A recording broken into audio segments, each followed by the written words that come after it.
রাসূলুল্লাহ সাল্লাল্লাহু আলাইহি ওয়াসাল্লামের সাহাবী সাদ ইবনে আবি ওয়াক্কাস রাদিয়াল্লাহু তাআলা আনহু। আমরা সবাই জানি নবীজি সাল্লাল্লাহু আলাইহি ওয়াসাল্লাম একবার এক মজলিসে 10 জন সাহাবীকে একসাথে বেহেশতের সুসংবাদ দিয়েছিলেন। ওনাদেরকে আশারায়ে মুবাশশারা বলে। আসলে বেহেশতের সুসংবাদ আরো অনেককেই দিয়েছেন, কিন্তু ওই সময় ওই মজলিসে একসাথে 10 জনের নাম ধারাবাহিকভাবে বলছিলেন। নাহলে অন্যান্য সাহাবীদের জন্য বেহেশতের সুসংবাদ, এবং কোরআনুল কারীমের মধ্যে আল্লাহ তাআলা সমস্ত সাহাবীর ব্যাপারে বেহেশতের সুসংবাদ দিয়েছেন। ওয়াকুল্লাহু ওয়া'দাল্লাহুল হুসনা, এটা কোরআনুল কারীমে আছে। যাই হোক, তো এই 10 জন যারা একই মজলিসে একসাথে বেহেশতের সুসংবাদ পেয়েছেন, এই 10 জনের মধ্যে ইনি একজন, সাদ ইবনে আবি ওয়াক্কাস রাদিয়াল্লাহু তাআলা। ইসলামের ইতিহাসে রাসূলুল্লাহ সাল্লাল্লাহু আলাইহি ওয়াসাল্লামের সাহাবায়ে কেরামের মধ্যে বড় যোদ্ধা, বড় সেনাপতি, যুদ্ধের ময়দানের বড় বাহাদুর যারা উল্লেখযোগ্য ছিলেন, তন্মধ্যে উনি একজন, এই সাদ ইবনে আবি ওয়াক্কাস রাদিয়াল্লাহু তাআলা আনহু।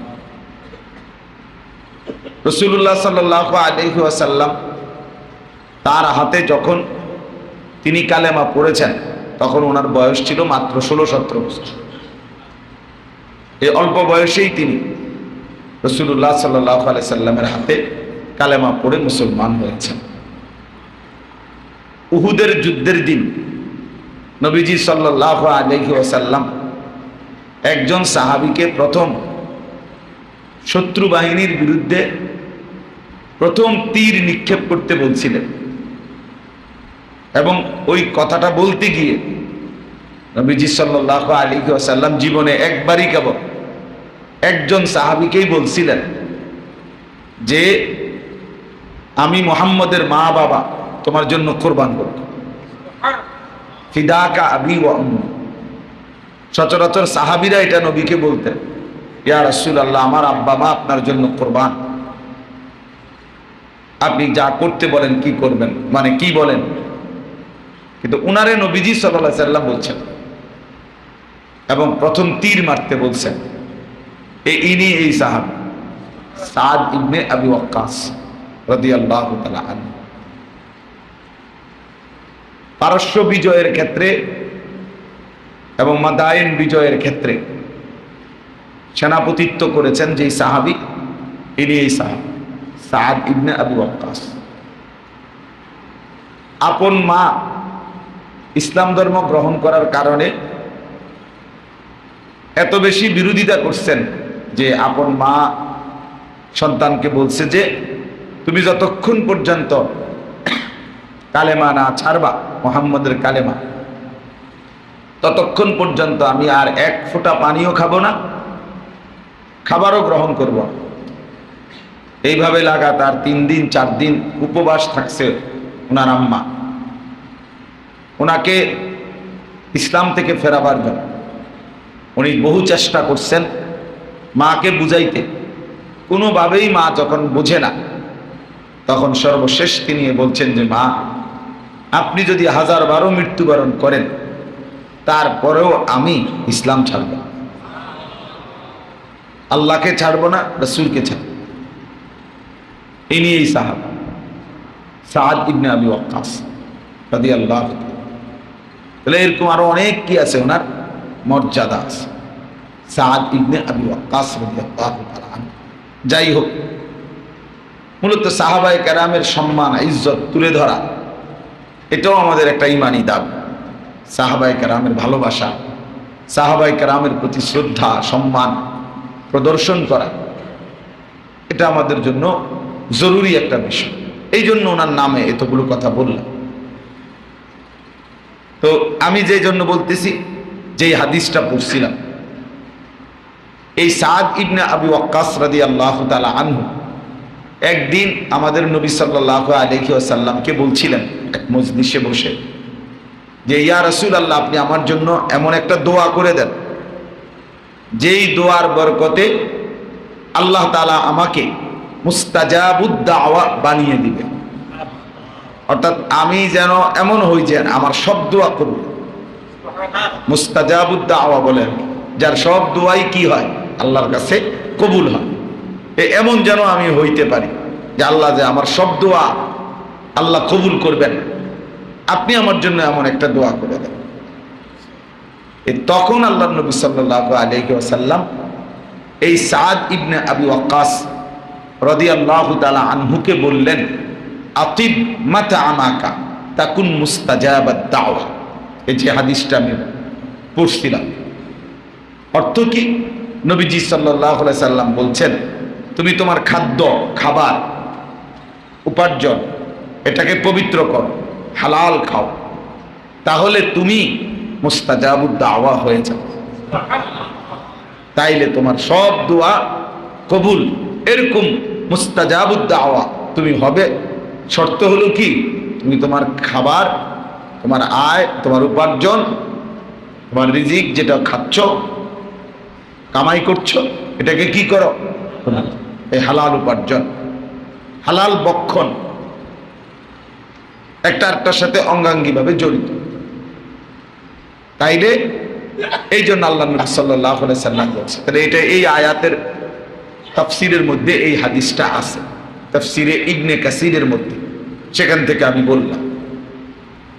আল্লাহ তাআলা বলছেন, ইয়া আইয়ুহান নাস, হে মানুষ। তাহলে এই কথার দ্বারা স্পষ্ট কোরআনুল কারীম পৃথিবীর সমস্ত মানুষের জন্য, কোরআনুল কারীম সমস্ত মানুষের জন্য। এটাই আল্লাহ তাআলা কোরআনুল কারীমে উল্লেখ করছেন, হুদাল লিন-নাস শাহরু রমাদান আল্লাযী উনজিলা ফীহিল কোরআন হুদাল লিন-নাস। সারা বিশ্ব মানবতার জন্য কোরআনুল কারীম হচ্ছে হেদায়েত, দিক নির্দেশনা, পথ নির্দেশিকা। তো এই জন্য কোরআনুল কারীমের মধ্যে আল্লাহ তাআলা অসংখ্য এরকম বিষয় আছে যেগুলাতে সমস্ত মানবতাকে, পৃথিবীর সব মানুষকে আল্লাহ তাআলা সম্বোধন করেছেন এবং সবাইকেই কোরআনুল কারীম অনুসরণ করা, কোরআনুল কারীম থেকেই হেদায়েত নেওয়ার দিক নির্দেশনা দিয়েছেন। কোরআনুল কারীমের মধ্যে আল্লাহ তাআলা এটা স্পষ্ট বলছেন, ওয়ামান ইয়াবতাগি গায়রাল ইসলামি দীনা ফালান ইউকবালা মিনহু ওয়া হুয়া ফিল আখিরাতি মিনাল খাসিরিন।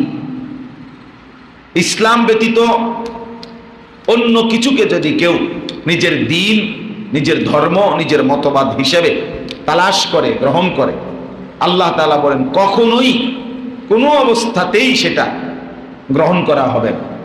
ফালান ইউকবালা মিনহু, আর সে নিশ্চিত আখিরাতে ক্ষতিগ্রস্তদের অন্তর্ভুক্ত হবে। হাদিসের মধ্যে আছে, আল্লাহর নবী সাল্লাল্লাহু আলাইহি ওয়াসাল্লাম বলছেন, লাউ কানা মূসা হাইয়ান লামা ওয়াসিআহু ইল্লা ইত্তিবাই। আজ যদি মূসা নবীও বেঁচে থাকতো, তাহলে তিনি এবং তার অনুসারী কারোই আমি মুহাম্মদুর রাসূলুল্লাহ সাল্লাল্লাহু আলাইহি ওয়াসাল্লাম আমাকে অনুসরণ করা ব্যতীত অন্য কোনো সুযোগ থাকতো না, অনুমতি থাকতো না। তাইলে আল্লাহ তাআলা ইন্নাদ দীনা ইনদাল্লাহিল ইসলাম, এটা আল্লাহ তাআলার ফয়সালা যে দিন একমাত্র আল্লাহর নিকটে ইসলাম। ওয়া রাদিতু লাকুমুল ইসলামা দীনা, আল্লাহ তাআলা বলেন তোমাদের জন্য আমি আল্লাহ পছন্দ করে দিয়েছি ইসলামকেই দিন হিসাবে। এটা বলার একটা উদ্দেশ্য হলো, আগের থেকেও আছে, ইদানিং কালেও চলতেছে, প্রতিনিয়ত আমাদের দেশেও আন্তর্জাতিক ইউরোপিয়ান একটি ষড়যন্ত্র, বহু ষড়যন্ত্র তো আছেই ইসলামের বিরুদ্ধে, এবং আরেকটি সুগভীর ষড়যন্ত্র হলো যেটার নাম তারা দিছে আন্তধর্মীয় সম্পর্ক, ইন্টারফেইথ। অর্থাৎ এমন একটা ছদ্মবেশী রূপ দিছে যে মুসলমান, হিন্দু, বৌদ্ধ, ইহুদি, খ্রিস্টান প্রত্যেকে নিজ নিজ ধর্মের থেকে একই জায়গায় ধর্ম চর্চা করবে, ধর্মের কথা বলবে, মানবতা সম্প্রীতির কথা বলবে। প্রত্যেক ধর্মই স্ব স্ব স্থানে সঠিক, এটা একে অপরে মনে করবে। তো ভবিষ্যৎ টার্গেট হলো যে এমন একটা উপাসনালয় হবে জায়গায় জায়গায়, যে এখানে মুসলমান তার প্রয়োজনে তার ধর্মীয় ইবাদত করবে, হিন্দু তার ধর্মীয় উৎসব করবে, খ্রিস্টান ইহুদিও তার ধর্মীয় ইবাদত প্রার্থনা এখানেই করবে। এই হলো এটা নিয়ে বাংলাদেশেও গত ফ্যাসিস্টের আমলেও কাজ ছিল অনেক, এখনো আছে, এখনো আছে। এবং কিছু নামধারী আলেমে দ্বীনকেও সুগভীর ষড়যন্ত্র কিংবা কোনো প্রলোভনের মাধ্যমে প্ররোচিত করে এর মধ্যে অন্তর্ভুক্ত করা আছে। অর্থাৎ সব ধর্মই স্ব স্থানে সঠিক, সব ধর্মে থেকেই মানবতার সেবা করলে ঈশ্বরকে পাওয়া যাবে, আল্লাহকে পাওয়া যাবে, আখিরাত মিলবে। অথচ বাস্তবতা হলো আল্লাহ তাআলা বলছেন ইসলাম ভিন্ন অন্য কিছুতে আখিরাত মিলবে না, পরকাল মিলবে না, আখিরাতের সুখ শান্তি মিলবে না। এজন্য এই বিষয়টা নিয়েও খুব সচেতন থাকা উচিত, খুব সচেতন, যে না, বরং এটাই স্পষ্ট কথা যে ইসলামই একমাত্র ধর্ম আল্লাহ তাআলার পক্ষ থেকে। মানুষের রচিত অনেক কিছু হইতে পারে, কিন্তু আল্লাহর পক্ষ থেকে মনোনীত আমাদের প্রিয় নবী সাল্লাল্লাহু আলাইহি ওয়াসাল্লামের মাধ্যমে ইসলামই একমাত্র মনোনীত, ইসলামই একমাত্র ধর্ম। এর ভিন্ন অন্য কিছুতে মানুষের পরকালীন আখিরাতের কোনো কল্যাণ, মৃত্যু পরবর্তী কোনো কল্যাণ হবে না। এই জন্য অনেক নওজোয়ান ভাই আছেন আমাদের সমাজে এখন ইদানিং কালে আইসা একটা গুরুত্বপূর্ণ জিনিস হলো, মানুষ যখন নারী পুরুষ এবং বিধর্মীয় অন্যদের সাথে একেবারে স্বাভাবিক আন্তরিকতাপূর্ণ মেলামেশা সম্পর্ক করে, তো ধীরে ধীরে ধর্মের বন্ধনটা, ধর্মের ভিত্তিটা হালকা হয়ে যায়। ইদানিংকালে অনেক সময় আমরা শুনি যে অনেক মুসলিম মেয়ে হিন্দু ছেলেদের সাথে প্রেম সম্পর্ক ভালোবাসা এমনভাবে জড়িয়ে পড়ে, শেষ পর্যন্ত কোনো একদিন কোনো অবস্থায় হয় ধর্ষিতা, নয়তো কোনো অন্ধকার জগতে বিক্রি করে দিছে, অথবা পাচার করে ভিন দেশে পাঠায় দিছে, অথবা হত্যা করে জীবনের তরে শেষ করে দিছে। কিন্তু ওই প্রলোভনটা এমন ভাবে দেওয়া হয় যে সবার উপরে মানবতা, মানুষ সত্য সবার উপর, সে তো মানুষ, কাজে এখানে ধর্ম মুখ্য নয়, মানবতা মুখ্য। মানুষ সে মানুষ হিসাবে তার সাথে পছন্দ হয়েছে। এটা অত্যন্ত সুগভীর ষড়যন্ত্র। অনেক ব্যাপকভাবে এই বেঈমানরা, মুশরিকরা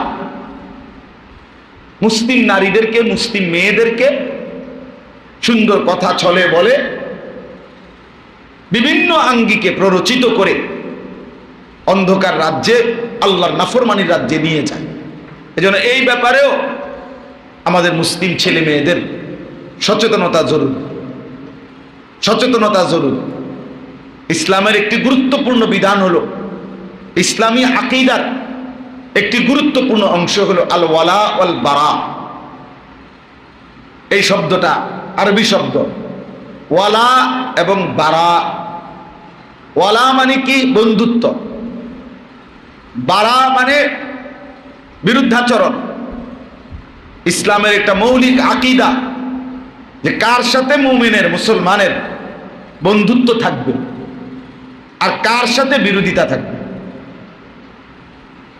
এটা আল্লাহ তাআলা কোরআনের মধ্যে, রাসূলুল্লাহ সাল্লাল্লাহু আলাইহি সাল্লাম সুন্নাহর মধ্যে স্পষ্টভাবে বলছেন, ঈমানদার কোন অবস্থাতে লা তাত্তাখিযুল ইয়াহুদা ওয়ান নাসারা আউলিয়া, মুমিনকে বাদ দিয়ে আল্লাহ তাআলা স্পষ্টভাবে বলছে ইয়াহুদ খ্রিস্টান কোন মুশরিককে বন্ধু না বানাইতে। নবীজি সাল্লাল্লাহু আলাইহি ওয়াসাল্লাম বলছে খালিফুল মুশরিকিন, মুশরিকদের বিরুদ্ধাচরণ করো। অতএব স্বাভাবিক দুনিয়াবি আয় ব্যয় লেনদেন উপার্জনের বিভিন্ন কাজ সেটা যার সাথে করার অন্য কোনো ধর্মাবলম্বী করা যায়, অনুমতি আছে, কিন্তু আন্তরিকতা, হৃদয়ের সখ্যতা, গভীর ভালোবাসা, বন্ধুত্বপূর্ণ সম্পর্ক, এটা মুমিন কোনো কাফের বেঈমানের সাথে করতে পারে না, এর সুযোগ নাই, অনুমতি নাই। এই জন্য আমরা অনেক সময় আছে মামুলি মনে হয় যে ফেসবুকে বন্ধু, অনলাইনের বন্ধু, অথচ সে বেঈমান, অথচ সে মুশরিক। না, কোনো মুসলমান ছেলের কিংবা মেয়ের অনলাইনে হোক আর অফলাইনে হোক বেঈমান বন্ধু হইতে পারে না, কাফের মুশরিক বন্ধু হইতে পারে না। আল্লাহ তাআলা আমাদেরকে এই বিষয়টিও বুঝার মতো তৌফিক দান করেন। আরো আলোচনা হওয়া দরকার, বিস্তারিত আলোচনা হওয়া দরকার। এই আন্তধর্মীয় সংলাপ করে ওরা জায়গায় জায়গায়, মানে সব ধর্মাবলম্বী। আমার একবার কুমিল্লা একজন মৌলভী সাহেব আমার একদিন দাওয়াত দিতে চাইছিল, বুঝাইছিল যে হুজুর আমি এমন একটা সেমিনার করতে চাচ্ছি, এখানে হিন্দু বৌদ্ধ খ্রিস্টান সবার জন্যই প্যান্ডেলে আলাদা আলাদা চেয়ার থাকবে, সবাই শুনবে। হ্যাঁ, অর্থাৎ বুঝানোর ঢং বড় সুন্দর, যে সবাই বুঝাইতেছে, আসলে সবাই বুঝানোর উদ্দেশ্য না, অর্থাৎ সব ধর্মকে একসাথ করা এবং সব ধর্মকে সঠিক এটা স্বীকৃতি দেওয়া, এটা হলো কৌশল। অথচ ইসলাম ভিন্ন, বাকি সব বাতিল, বাকি সবই ভ্রান্ত। কেউ যদি বলে এটা গায়ের জোরের কথা না, এটা গায়ের জোরের কথা না, এটা আল্লাহ প্রদত্ত কথা, এটা রাসূলুল্লাহ সাল্লাল্লাহু আলাইহি সাল্লামের সিদ্ধান্ত। অতএব মুমিন আল্লাহ এবং তার রাসূলের সিদ্ধান্তের সামনে ভিন্ন কোনো যুক্তি গ্রহণ করতেই পারে না, পারে না। চলেন, ইয়া আইয়ুহান নাস, হে মানুষ। তো কোরআনুল কারীমে আল্লাহ তাআলা সব মানবতার জন্য হেদায়েত, দিক নির্দেশনা দিয়েছেন কোরআনুল কারীমে। এখানে আল্লাহ তাআলা একটি গুরুত্বপূর্ণ আমাদের জীবনের একটি মৌলিক বিষয়, সেটা হলো হালাল বক্ষণ, হালাল উপার্জন, কাসবুল হালাল, আকলুল হালাল। হালাল উপার্জন করা আর হলো হালাল বক্ষণ করা, এই ব্যাপারে আল্লাহ তাআলা আমাদেরকে আদেশ করেছেন। এই পৃথিবী তামামটা রব্বুল আলামিন আল্লাহ তাআলাই সাজিয়েছেন। ইন্না জাআলনা মা আলাল আরদি জিনাতাল লাহা, জমিনের সব কিছু সৌন্দর্যের উপকরণ হিসেবে আল্লাহ তাআলা বলেন আমি বানিয়েছি। কোরআনুল কারীমে আল্লাহ বলেন হুয়াল্লাযী খালাকা লাকুম মা ফিল আরদি জামিআ, জমিনের সব কিছু আমি আল্লাহই তোমাদের জন্য বানিয়েছি। ওয়া সাখখারা লাকুম মা ফিস সামাওয়াতি ওয়াল আরদ, আসমান ও জমিনের সব কিছু আমি আল্লাহ তোমাদের অধীনস্থ করে দিয়েছি। তাহলে গোটা কায়নাত আল্লাহ তাআলা মানুষের জন্য, আমাদের জন্যই বানিয়েছেন। এটা হলো একটা বিষয়। আমাদেরকেও আল্লাহ তাআলাই বানিয়েছেন। ইন্না খালাকনাল ইনসানা মিন নুতফাতিন আমশাজ, এক বীর্যের ফোঁটা থেকে আল্লাহ তাআলা বলেন আমি মানুষকে বানিয়েছি। ওয়ালাকাদ খালাকনাল ইনসান, আমি আল্লাহই মানুষকে বানিয়েছি। আমাদেরকেও আল্লাহ তাআলা বানিয়েছেন। এই গোটা সৃষ্টি জগৎ আল্লাহ তাআলাই বানিয়েছেন এবং আমাদের জন্যই বানিয়েছেন। আল্লাহ তাআলা এই গোটা সৃষ্টি জগৎ বানিয়ে আমাদেরকে বলেছেন কেন আমি বানালাম, লিনাবলুয়াহুম আইয়ুহুম আহসানু আমালা, পরীক্ষা করার জন্য। পরীক্ষা করার জন্য তোমাদের মধ্যে এই দুনিয়ার জমিনে, দুনিয়ার হায়াতে আমলের দিক থেকে, কর্মের দিক থেকে কার আমল, কার কর্ম কতটা সুন্দর, এটা পরীক্ষা করার জন্য। আর এই পরীক্ষা যেহেতু করবে, আল্লাহ তাআলা কোরআনুল কারীমের মধ্যে বারবার বলছে আমি মানুষকে পরীক্ষা করব। এটা অনেকবার আছে, ওয়ালা নাবলুওয়ান্নাকুম, আমি অবশ্যই তোমাদেরকে পরীক্ষা করব। ওয়া নাবলুকুম, আমি তোমাদেরকে পরীক্ষা করছি, লিয়াবলুয়াহুম, তাদেরকে পরীক্ষা করার জন্য। আল্লাহ তাআলা বলছেন আমি পরীক্ষা করে জেনে নেব। ফালিয়ালামান্নাল্লাহুল্লাযীনা সাদাকু ওয়ালিয়ালামান্নাল কাযিবিন। আল্লাহ তাআলা বলেন আমি পরীক্ষা করে জানবো ইমানের দাবিতে কে সত্যবাদী আর ইমানের দাবিতে কে মিথ্যাবাদী। তাহলে আল্লাহ তাআলা পরীক্ষা করবেন বলছেন।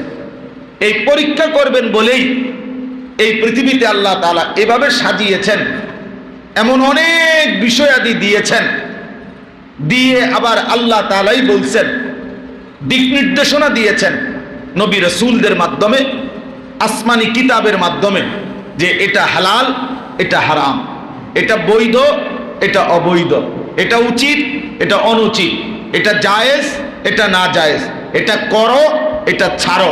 এটা আল্লাহ তাআলাই আম্বিয়ায়ে কেরামের মাধ্যমে আমাদেরকে জানিয়েছেন, আসমানি কিতাবের মাধ্যমেও আমাদেরকে জানিয়েছেন। তাইলে এই উভয়মুখী জিনিস আল্লাহ তাআলা জমিনে দিয়েছেন। আল্লাহই বলছেন কারণ আমি যে পরীক্ষা করব, আমি যে পরীক্ষা করব, এই পরীক্ষার জন্য, পরীক্ষার জন্য। তাইলে এখন আমাদের জিম্মাদারি হলো এ কথা প্রত্যেক ক্ষেত্রে বুঝে নেওয়া, এ কথা জেনে নেওয়া যে কোন জিনিস, এই পৃথিবীর সবই আল্লাহ, সবই আল্লাহ, কিন্তু কোন জিনিস আমার জন্য অনুমোদিত, কোন জিনিস অনুমোদিত নয়, কোন জিনিস আমার জন্য হালাল, কোন জিনিস আমার জন্য হারাম। এই হালাল এবং হারাম জানা, হালাল এবং হারাম বুঝার চেষ্টা করা, হালাল এবং হারাম জেনে বুঝে চলা একজন মানুষের জীবনের মৌলিক, একজন মুমিনের জীবনের একেবারে মৌলিক একটা অংশ। আমাদের জীবনের মোট 5টা অংশ। 1 নম্বর হলো ঈমান, মানে আকায়েদ। কিছু জিনিস আমাদের বিশুদ্ধ আকীদা ঠিক করতে হয়। 2 নম্বর ইবাদাত, আমাদের জীবনের কিছু আছে আমল, ওযু, নামাজ, গোসল, রোজা, হজ, যাকাত, জিকির, তেলাওয়াত, আমল, এগুলো আমাদের জীবনের অংশ। এগুলো আমাদেরকে ঠিক করতে হয়, সুন্দর করতে হয়। 3 নম্বর হলো মুআমালাত, লেনদেন। জীবন চলার মতে আমরা প্রতিনিয়ত উপার্জনের জন্য লেনদেন করে থাকি। এই বাজার, ব্যবসা, এই চাকরি, ক্ষেত, খামার, বেচা কিনা, উপার্জনের এই যাবতীয় ধারা, এটা মুআমালাত।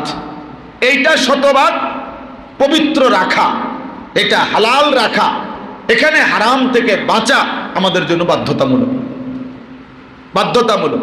4 নম্বর হলো মুআশারাত, আমাদের আচরণ, পারস্পরিক আচরণ। অর্থাৎ আমি একজন মানুষ, জীবন চলার পথে আমার চারদিকে অগণিত মানুষ আছে, আমার জেনে নেওয়া শরীয়ত সম্মতভাবে যে কার সাথে আমার আচরণ কি হবে। ইনি আমার মা, তো মার সাথে আমার আচরণ কি? ইনি আমার স্ত্রী, ইনার সাথে আমার আচরণ কি? উনি আমার ভাই, তার সাথে আমার আচরণ কি? ও আমার নিকট আত্মীয়, তার সাথে আমার আচরণ কি? ইনি আমার প্রতিবেশী, ওনার সাথে আমার আচরণ কি?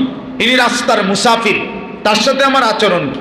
প্রত্যেক মানুষের সাথে, এমনকি প্রত্যেকটা মাখলুকের সাথে, আল্লাহর প্রতিটা সৃষ্টির সাথে আমার আচরণ কি হবে, এটা জানা কোরআন সুন্নাহর আলোকে, এটাও আমাদের জীবনের অংশ, জরুরি। মুআশারাত। 5 নাম্বার হলো আখলাক। আখলাক অর্থ হলো ব্যক্তি চরিত্র। আমাদের প্রত্যেকের ভেতরে কিছু উত্তম চরিত্র আছে, কিছু মন্দ চরিত্র আছে। হিংসা করা মন্দ চরিত্র, পরোপকার করা উত্তম চরিত্র। উত্তম চরিত্র, প্রচন্ড রাগ, বদ রাগ, মাত্রাতিরিক্ত রাগ, এটা একটি মন্দ আখলাক। অপরের প্রতি সহনশীল হওয়া, সহনশীল হওয়া, ধৈর্য সহ্য হওয়া, তো এটা একটা উত্তম গুণ।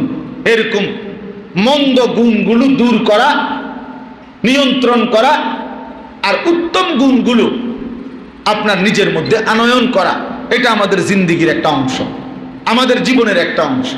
একজন মুসলমান যদি এই 5টি জিনিস পূর্ণ ঠিক করে, নিজের ঈমান, ইবাদাত, মুআমালাত, মুআশারাত, আখলাক, মানে বিশ্বাস, আমল, লেনদেন, আচরণ, আখলাক, চরিত্র, তাইলে সে উদখুলু ফিস সিলমে কাফা, পূর্ণাঙ্গভাবে ইসলামে প্রবেশ করলো। পূর্ণাঙ্গ মোমেন হয়েই কবরে গেল। তাইলে এখানে 3 নাম্বার যেটা মুআমালাত, মানে লেনদেন, এই লেনদেন আমরা যদি চিন্তা করি তাহলে উপার্জন, কামাই রোজগার, এই উপার্জনের জন্য উপার্জনের ফিকির আমাদের জীবনের একটা বড় উল্লেখযোগ্য অংশ। এই পৃথিবীতে আমরা উপযুক্ত হয়ে যাওয়ার পর, সাবালক হওয়ার পর 14-15 বছর পর থেকে আমাদের জীবনের একটা মূল অংশ উপার্জন। দেশে থাকেন আর বিদেশে থাকেন, আমরা দিন রাত্রের মধ্যে 12 ঘন্টা, 14 ঘন্টা, 16 ঘন্টা, 18 ঘন্টা অল্প সময় আমরা খাদ্য বিশ্রামের জন্য বরাদ্দ রাখি, আর বাকি টাইম আমরা উপার্জনের ফিকির করি, রোজগারের ফিকির করি। তাহলে উপার্জনের ফিকির, রোজগারের ফিকির, এটা আমাদের জীবনের একটা গুরুত্বপূর্ণ অংশ। আর মানুষ মাত্রই সৃষ্টিগতভাবে, আল্লাহ প্রদত্ত ভাবেই মানুষের মধ্যে উপার্জনের আগ্রহ, এটা আল্লাহই দিয়েছেন। রোজগার করার আগ্রহ, উপার্জন করার আগ্রহ, নাই তো কেন মানুষ প্রচন্ড রৌদ্রের মধ্যে অসংখ্য কাজ করে? এটা তার ভিতরে একটা আল্লাহ প্রদত্ত আগ্রহ। সীমাহীন কষ্ট করেও আয় রোজগার করে কেন? একজন মানুষ, আমি নিজে খাইয়া পইরা চলার জন্য তো 4-5 হাজার টাকাই যথেষ্ট, তো 50,000 টাকার পিছনে ঘুরে কেন? 1 লক্ষ টাকার পিছনে ঘুরে কেন? তার স্ত্রী আছে, তার পরিবার আছে, আরো মানুষ আছে, তার ভিতরে এটা আল্লাহ প্রদত্ত আগ্রহ যে আমার এই উপার্জন করলে, আয় করলে তাদেরকে নিয়েও আমি চলতে পারবো। তাহলে এই কামাই রোজগারের নেশা, আগ্রহ, এটা কোনো দূষণীয় না। উপার্জন আল্লাহ তাআলা নিষেধ করে নাই, উপার্জন ভুলতে বলে নাই। কোরআনুল কারীমের মধ্যে আছে, ওয়ালা তানসা নাসিবাকা মিনাদ দুনিয়া, আল্লাহ তাআলা বলে তোমার দুনিয়ার প্রয়োজন ভুলে যেও না।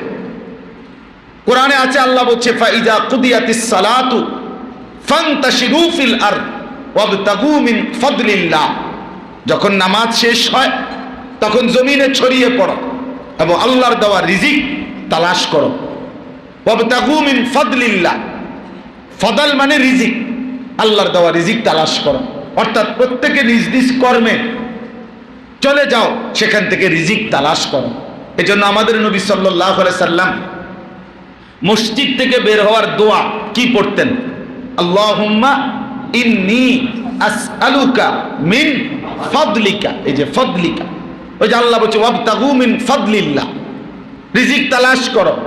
তো নবীজি দোয়াটাও শিখাইছেন এভাবে যে আল্লাহ, আমি বের হচ্ছি আপনার নামে, আপনার কাছে আমি ফদল মানে উত্তম রিজিক চাচ্ছি, উপার্জন। আল্লাহ নবী সাল্লাল্লাহু আলাইহি সাল্লাম বলছে উতলুবুর রিজকা মিন খাজায়াল আরদ, জমিনের তলদেশ থেকে রিজিক তালাশ করো, অর্থাৎ মাটির অভ্যন্তরে তোমাদের এই ফুল ফল ফসল এটা আছে, উৎপন্ন হবে, তোমরা এর জন্য কাজ করো, উৎপাদন করো, তো এর থেকে তোমাদের কি আসবে? রিজিক আসবে, রিজিক আসবে। তাহলে উপার্জন নিষেধ না। আল্লাহ নবী সাল্লাল্লাহু আলাইহি সাল্লাম বলছে তলাবু কাসবিল হালালি ফরিদাতুন বাদাল ফরিদা, নামাজ, রোজা, হজ, যাকাত এরকম মৌলিক ফরজ আদায় করার পরে হালাল রোজগার তালাশ করা, হালাল উপার্জন তালাশ করা ফরজ। নবীজি বলছে এটাও ফরজ। তাইলে উপার্জন আমাদের জীবনের মুআমালাত, আমরা উপার্জন করতে হইলেই লেনদেন করতে হবে। আমি পণ্য দেব, উনি টাকা দিবেন, আমি শ্রম দেব, উনি মূল্য দিবেন, আমি জমি দেব, উনি টাকা দিবেন, মানে এই লেনদেন মানে এটাই। আমি একটা দিলাম, আপনি একটা দিলেন, এইভাবেই কি যুগ যুগ ধরে, আবহমান কাল ধরে মানুষের মধ্যে এটা চলতেছে। এবং এটা আমাদের জীবনের বড়, মানুষ 12 ঘন্টা ডিউটি করে, 14 ঘন্টা ডিউটি করে, তার মানে উপার্জনের ফিকির করে। এই যে প্রবাসী যারা, তারা আপনার, আমি সৌদি আরবে যে কয়বারই দেখছি, তারা তো 12 ঘন্টা ডিউটি করে, কেউ 12 ঘন্টা ডিউটি করে আবার 6 ঘন্টা আরেক কোম্পানির গিয়ে আবার ডিউটি করে, তাহলে 18 ঘন্টা। তাহলে আর বেচারার থাকে মাত্র 6 ঘন্টা। এই 6 ঘন্টার মধ্যে নিজের জামা নিজেই ধোয়, নিজের রান্না নিজেই করে, আবার একটু বিশ্রাম, কোনো রকমে জীবনটা নিয়ে মানবেতর ভাবে চলে। এইবারও আমার আপনার সব সময় এটা মনে হয়, এইবারও এক প্রবাসী আমার জড়ায় ধরে বলতেছে, কান্দে, একদম কান্দতেছে আর বলতেছে হুজুর আমাদের জন্য খাস করে দোয়া করেন। আসলে আমগো জীবনে কিচ্ছুই নাই, জীবনে কিছুই নাই। আমি বললাম কেন ভাই এরকম হতাশ হলেন? মূল বিষয় হলো হুজুর আজকে 17 বছর বিদেশ করি, কিন্তু জীবনেও কাউরে এই 17 বছরে কাউরে মা বাবা স্ত্রী সন্তান পরিবারের কাউরে খুশি করতে পারি না, খুশি করতে পারি না। অর্থাৎ কেন কয় যে মনে করেন দিলাম 5,000 টাকা, উনি ওই থেকে বাইর থেকে বইয়া বলল তে আজকে একটা লোক বিদেশ করে তার হাতে কেমনে 5,000 টাকা উঠলো, তে কি 10,000 টাকাও দিতে পারলো না? 10,000 দিলে বলবে 20,000 টাকাও দিতে পারলো না। অর্থাৎ প্রতিনিয়ত আমাদের জন্য মানুষের আমাদের পরিবারের শুধুই আফসোস, অর্থাৎ হইছে না যেটুকু দিছি এটা কি হয় না। ফলে এদের এই চাহিদা পূরণ করতে করতেই জীবন শেষ, জীবন শেষ। আপনাদের এক প্রবাসীও আমার একদিন একবার যাওয়ার পরে এরপরে এই জিন্দিগিটার মেন ডিউটি হলো 14 গোষ্ঠীর যা আছে সব ধীরে ধীরে ধীরে ধীরে নিতে হইব লন্ডনে আমেরিকাতে। এটাই হলো জীবনের ডিউটি হুজুর, এটাই জিন্দিগির একটা কাজ, যে কামে এটা যে এরপরে আর কে বাকি, স্বাস্থ্যবার শালা জ্যাঠবার খালা, হ্যাঁ কথা বুঝছেন? অর্থাৎ 14 গোষ্ঠী তুমি এবারে 30 বছর তোমার ডিউটি এটা, আর কে আছে তারে নিবা, আর কে আছে তারে নিবা, তারে নিছো না ওরে নিছো, এই আফসুস আর আফসুস, এই মানসিক ভাবে এই অশান্তি আর অশান্তি। তাহলে এই যে কষ্ট, এই যে মেনে নিচ্ছে বছরের পর বছর উপার্জনের জন্য মানুষ, দুনিয়া রোজগারের জন্য, তাহলে যেটা আমাদের জীবনের একটা বড় অংশ, আমাদের জীবনের একটা সিংহভাগ, 3 ভাগের 2 ভাগ অংশ জীবনের উপার্জনের পিছনে লেগে আছে, কামাই রোজগারের পিছনে। সেক্ষেত্রে ইসলামের দিক নির্দেশনা মানা, আল্লাহর বিধান মানা, শরীয়তের মাসআলা জানা, হালাল হারাম বুঝা, বিশ্বাস করেন এটা খুব জরুরি। কিন্তু আমরা বড় আফসুস, আমরা সামান্য যদিও কেউ 2-4টা সূরা কেরাত, 2-4 ওয়াক্ত নামাজের কিছু নিয়ম কানুন, সবে বরাতে জাগা, সবে কদরে রাত্রি জাগা, হ্যাঁ শুক্রবারে 2 রাকাত জুমার নামাজ পড়া, এই সামান্য কিছু যদিও আমরা জানি, অনেকের এই জানার মধ্যেও হাজারো ভুল আছে, বাকি এও যদি কিছু জানে, কিন্তু নিজের বৃহত্তর অংশ এই উপার্জনের, এখানে কোনটা হালাল কোনটা হারাম, কোনটা জায়েজ কোনটা না জায়েজ, এটা উচিত না অনুচিত, এইটার ধার ধারে এমন লোক খুব কম।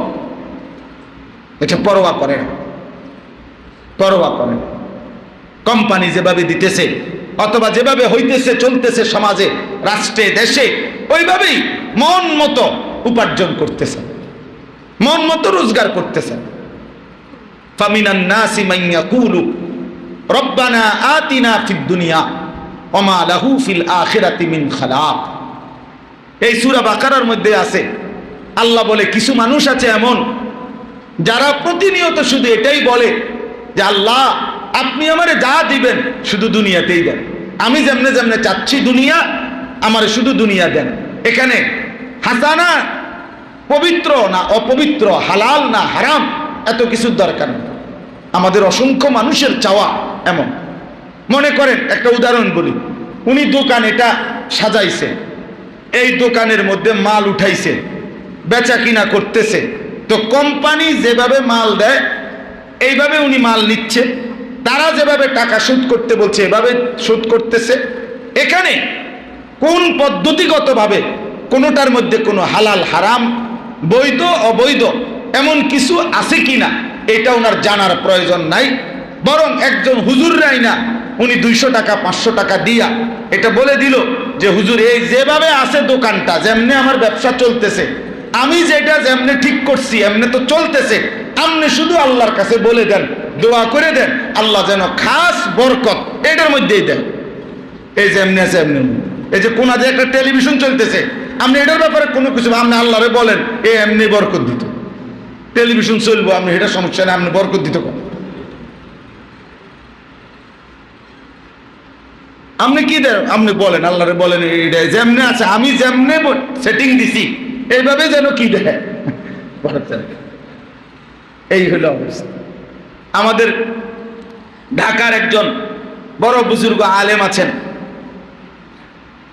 হযরত মাওলানা আবুল বাশার মোহাম্মদ সাইফুল ইসলাম হযরত তার এক লিখনির মধ্যে এটা লিখছেন যে আমাদের দেশের ব্যবসায়ীরা যে পরিমাণ হুজুরদের কাছে, আলেমের কাছে তাবিজের জন্য অথবা কোনো কাগজ, যে হুজুর এমন কোনো কাগজ আমারে লিখা দেন লাল কালি দিয়া, জাফরান কালি দিয়া, যেটা লিখে দিলে দোকানের মধ্যে ঝুলাইয়া রাখলে কাস্টমারের যেন একটা সাফাসাফি লাগে, বেচা কিনার যেন একটা তুফান ছড়ে, এইভাবে বরকত। প্রয়োজনে হাদিয়া আপনি 2001 টাকা হোক আর 20,001 টাকা হোক, হাদিয়া লই আটকাইতো না, আপনি হাদিয়া যতই হোক এটা লিখে দেন, এমন কি আছে? তো উনি বলেন এভাবে প্রতিনিয়ত মানুষ তাবিজের জন্য, কাগজের জন্য, লিখিত বিভিন্ন জিনিসের জন্য আলেমের কাছে যে পরিমাণ যায় তার 1000 ভাগের, লক্ষ ভাগের 1 ভাগও যে হুজুর আমি যে ব্যবসাটা করতেছি এটার মধ্যে হালাল না হারাম কোনটা, কোনটা জায়েজ কোনটা না জায়েজ, এটা বুঝার জন্য 10,000-এ একজনও যায় না। অথচ উচিত তো ছিল এটা জানা। আমার কাছে মনে করেন দোয়া চাইছে যে হুজুর কোম্পানির টার্গেট পূরণ করছি, দোয়া করবেন, 3 দিনের জন্য কক্সবাজার ট্যুরে যাইতেছি, কোম্পানি নিতেছে, দোয়া করতাম। পরে আমি বললাম ভাই কি দোয়া করতাম, মানে এটার উপরে দোয়াটা কি হইতে পারে? আপনি কি সাথে যে যাবেন বাসেনি? কহা হুজুর বাসে যাবে, কোম্পানি বাস ঠিক করছে। আচ্ছা মহিলারা যাবেনি? কহা হুজুর মহিলাও আছে। তাহলে কি দোয়া করতাম এখন আপনি বলেন? এটা দোয়াটার ধরুন আল্লাহরে কেমনি কইতাম কথাটা, আপনি আমার একটা আইডিয়া দেন। কি কক্সবাজারের উপরে কি দোয়া? যে আল্লাহ এই বাসের মধ্যে এরা নাচবে, গাইবে, বেহায়াপনা বেপরদিগি করবে, এটার উপরে আল্লাহ বরকত দিত, এটা বলতাম নাকি? কয় না হুজুর আমি কি কইতাম? তাহলে বলা দরকার আল্লাহ এই আপনারা যখন বেপরদা বেহায়া চলবে এর উপরে যেন আসমান থেকে ঠাড়া বজ্রপাত হয়, নাহলে তো কি, তো কি দোয়া করতাম? তার মানে সে এটা প্রয়োজনও বোধ করে না এটা হালাল না হারাম, এটা জায়েজ না না জায়েজ, না এটা দরকার না, আমরা দোয়া করে দেন বরকত যেন হয়, দোয়া করে দিত। কি দোয়া চাচ্ছেন? এই জন্য বললাম আমাদের জীবনের একটা গুরুত্বপূর্ণ অংশ এটা, যে উপার্জনের মধ্যে, আজকে আমি এটাই বলতে চাচ্ছি, উপার্জনের মধ্যে হালালের ফিকির করা বহুতই জরুরি, বহুতই জরুরি, আখিরাতের জন্য জরুরি, আখিরাতের জন্য জরুরি। আল্লাহ নবী সাল্লাল্লাহু আলাইহি ওয়াসাল্লাম বলছেন, ওই হাদিস, যে হাদিস সাদ ইবনে আবি ওয়াক্কাসের পড়ছি, যে নবীজি উনাকে বলছে তোমার খাবার হালাল বানাও, তাহলে তুমি মুস্তাজাবুদ দাওয়া হবে, তোমার দোয়া সব কবুল হবে। নবীজি ওই হাদিসের বাকি অংশ হলো আইয়ুমা আবিদিন নাবাতা লাহমুহু মিনাস সুহতি আবির রিবা ফান্নারু আওলা বিহি। নবীজি সাল্লাল্লাহু আলাইহি সাল্লাম বলেন, যে মানুষের শরীরের গোশত হয়েছে সুহত, ঘুষের মাধ্যমে, অবৈধ উপার্জন, অথবা আবির রিবা, সুদের মাধ্যমে, ফান্নারু আওলা বিহি, তাহলে ওই দেহের জন্য জাহান্নামী উপযুক্ত, ওই শরীরের জন্য জাহান্নামী উপযুক্ত। নবীজি সাল্লাল্লাহু আলাইহি সাল্লাম বলছেন, যে ব্যক্তি সন্দেহপূর্ণ হারাম কোন খাবার ভক্ষণ করলো, 1 লোকমা, 1 লোকমা, আর লোকমা এই শব্দটাই আছে হাদিসে, লোকমা। তা আল্লাহ নবী সাল্লাল্লাহু আলাইহি সাল্লাম বলেন কমপক্ষে 40 দিন পর্যন্ত, আর 40 ইয়াওমান, 40 দিন পর্যন্ত তার কোন ফরজ কিংবা নফল কোন বন্দিগি আল্লাহ কবুল করবে না। ভেবে দেখেন, আমার জন্য আপনার জন্য। হ্যাঁ, আখিরাত বড়, আখিরাত বড়। আল্লাহ নবী সাল্লাল্লাহু আলাইহি সাল্লাম বলেন মানিশতারা শাইআন বিআশারাতি দারাহিম ওয়া ফিহা দিরহামুম মিন হারাম, যে ব্যক্তি কোনো জিনিস ক্রয় করলো 10 দিরহাম দিয়ে, মানে 10 টাকাই ধরেন, তার মধ্যে 1টি টাকা, 1টি দিরহাম হারাম। আল্লাহ নবী সাল্লাল্লাহু আলাইহি সাল্লাম বলে যতক্ষণ পর্যন্ত ওই বস্তু তার কাছে থাকবে ততক্ষণ পর্যন্ত তার কোনো ফরজ কিংবা নফল কোনো বন্দিগি আল্লাহ কবুল করবে না, আল্লাহ কবুল করবেন। নবীজি সাল্লাল্লাহু আলাইহি সাল্লাম বলেন, লা ইয়াদখুলুল জান্নাতা জাসাদুন গুযিয়া বিল হারাম, যেই দেহ গোশত রক্ত মাংস হারামের টাকা হারামের উপার্জন দিয়ে বেড়ে উঠেছে, গড়ে উঠেছে, লা ইয়াদখুলুল জান্নাহ, ওই দেহ জান্নাতে প্রবেশ করবে না। সবচেয়ে ভয়ানক কথা হলো ভাইয়া, বিপদের কথা হলো, আমি নিজে এই হাদিসের ব্যাখ্যায় মুহাদ্দিসিনে কেরামের বক্তব্য এটা পড়ছি। একজন মানুষ যখন হারাম উপার্জন করে, এই সুদখোর, এই ঘুষখোর, এই ওজনে কম দেওয়া, ঠকবাজি, প্রতারণা, বাটপারি করে, চিটারি করে, অবৈধ উপার্জন করে, চুরি, ডাকাতি, ছিনতাই, রাহাজানি, যেভাবে এই হারাম রোজগার করে, এই নাফরমান যখন এই রোজগারের উপার্জিত টাকাগুলো দিয়ে গোটা ফ্যামিলিকে খাওয়ায়, এই ফ্যামিলির সবার বউ বাচ্চার খাদ্য খাবার তো এখান থেকেই, তো এদের গোশত মাংস রক্ত শরীরের এদের বেড়ে ওঠা, এ তো এই পুরো হারামের এই টাকা দিয়ে। তো মুহাদ্দিসিনে কেরাম বলে, শুধু এ না, বরং এই যতগুলো শরীর এই হারামের দ্বারা বেড়ে উঠছে, একটাও জান্নাতে যাবে না। জি জি, অতএব এই নাফরমান নিজেরও বরবাদ করলো। সুদখোর শুধু নিজের জন্যই ক্ষতিকারী না, নিজেরে বরবাদকারী না, ও গোটা ফ্যামিলিকে বরবাদ করে। আল্লাহ তাআলা এই জন্য বলছে, কু আনফুসাকুম ওয়া আহলিকুম নারা, ঈমানদার নিজেকে এবং পরিবারের সদস্যদেরকে জাহান্নামের আগুন থেকে বাঁচাও। তাহলে জাহান্নামের আগুন থেকে বাঁচাও, এই কথা যে আল্লাহ বলছে পরিবারের সদস্যদেরকে সহ, তাহলে এই উপার্জন, হারাম উপার্জন, তো এটা জাহান্নামের আগুন না? জাহান্নামের আগুন নয়।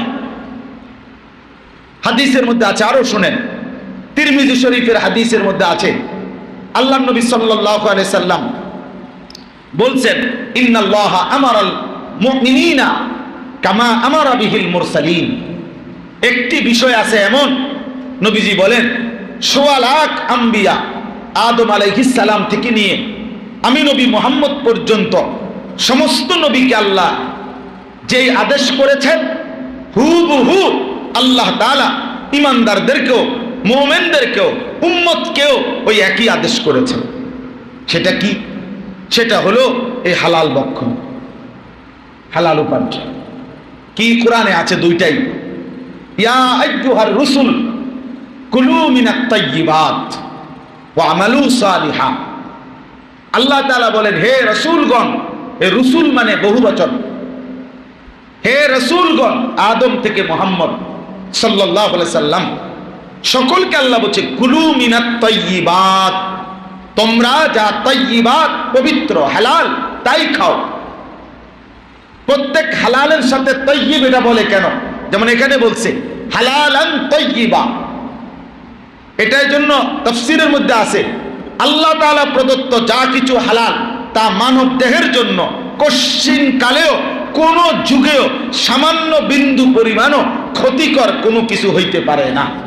যা হালাল তা মানব দেহের জন্য কল্যাণকর, আর যা হারাম, পৃথিবীর সমস্ত হারাম আল্লাহ রসুলের পক্ষ থেকে যা নিষিদ্ধ, তার মধ্যে যেই কোনোভাবে বিশ্লেষণ করিলে এর মধ্যে মানব দেশ, জাতি, ঘর, শরীর, পরিবার এবং কোনো না কোনো পরিস্থিতিতে তার মধ্যে ক্ষতিকর উপাদান, ক্ষতিকর বিষয় আছেই আছে, আছেই আছে, আছেই আছে।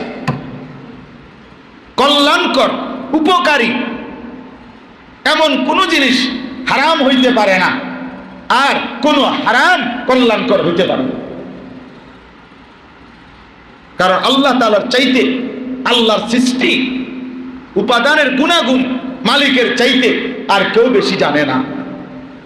ইয়ালামু মা বাইনা আইদিহিম ওয়া মা খালফাহুম, তিনি পেছনটাও জানেন, সামনেরটাও জানেন, তিনি ভেতরও জানেন, বাহিরও জানেন। ইয়ালামুস সিররা ওয়া আখফা। চলেন তো, বলতেছিলাম আল্লাহ নবী সাল্লাল্লাহু আলাইহি সাল্লাম বলছেন, এটা আয়াতটা বললাম যে আল্লাহ বলছেন, হে রাসূলগণ, কুলু মিনাত তাইয়্যিবাত, যা হালাল, যা পবিত্র, তাই খাও। এবার আল্লাহ নবী বলেন, উদাহরণ দিচ্ছেন কোরআনের আয়াত দিয়ে, যে আল্লাহ তাআলা এবার দেখেন মুমিনদেরকে এটা বলছেন, ইয়া আইয়ুহাল্লাযীনা আমানু কুলু মিন তাইয়্যিবাতি মা রাযাকনাকুম।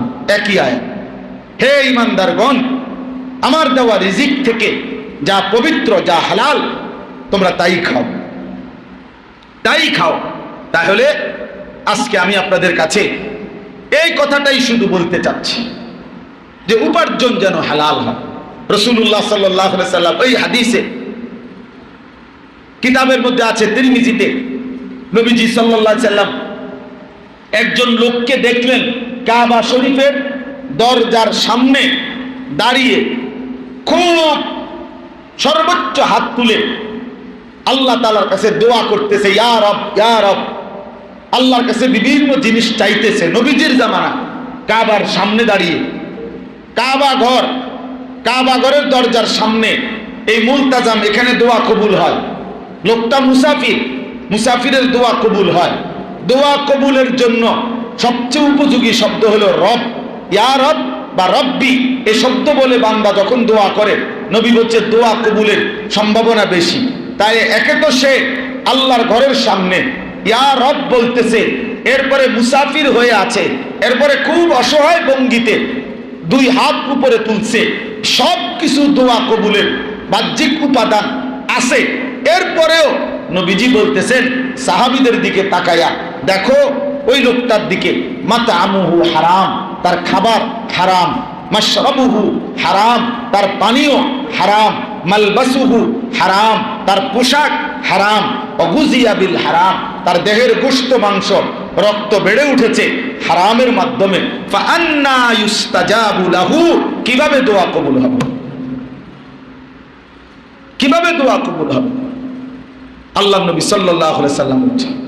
অতএব আমরা আজকে এটাই শিখলাম, এতটুকু কথাই, যে আমরা যেন ওলামায়ে কেরাম থেকে, বিদগ্ধ মুফতি সাহেব থেকে, প্রকৃত অর্থে সত্যিকার আলেমে দ্বীন থেকে, মুত্তাকি আলেমে দ্বীন থেকে আপনারা আপনাদের প্রত্যেকের উপার্জন কোনটা হালাল কোনটা হারাম এটা জেনে বুঝে নিজের জীবন আখিরাতের আলোকে গড়বার চেষ্টা করবেন। বলেন ইনশাআল্লাহ, সবাই বলেন ইনশাআল্লাহ। আল্লাহ আমাদের প্রত্যেককে আমাদের উপার্জনের ইসলাহ করার তৌফিক দান করুন। আমাদের রোজগারের কি দরকার? ইসলাহ দরকার। আমাদের উপার্জনের সংশোধন কি দরকার? দুনিয়া কমই হোক, আখিরাত পূর্ণ হোক। দুনিয়া কম হলে কিচ্ছু হবে না, দুনিয়ার চাহিদা থেকেই যাবে, দুনিয়ার প্রয়োজন থেকেই যাবে। আল্লাহ তাআলা আমাদেরকে, আল্লাহ নিষেধ করেছে বান্দা শয়তানকে অনুসরণ করো, আল্লাহর হুকুমে মানো। আল্লাহ তাআলা আমাদের প্রত্যেককে হালাল উপার্জন, হালাল বক্ষণ, হালাল পথে জিন্দেগি পরিচালনা করা, আখিরাতের আলোকে জীবন গড়ার তৌফিক দান করেন। আমিন।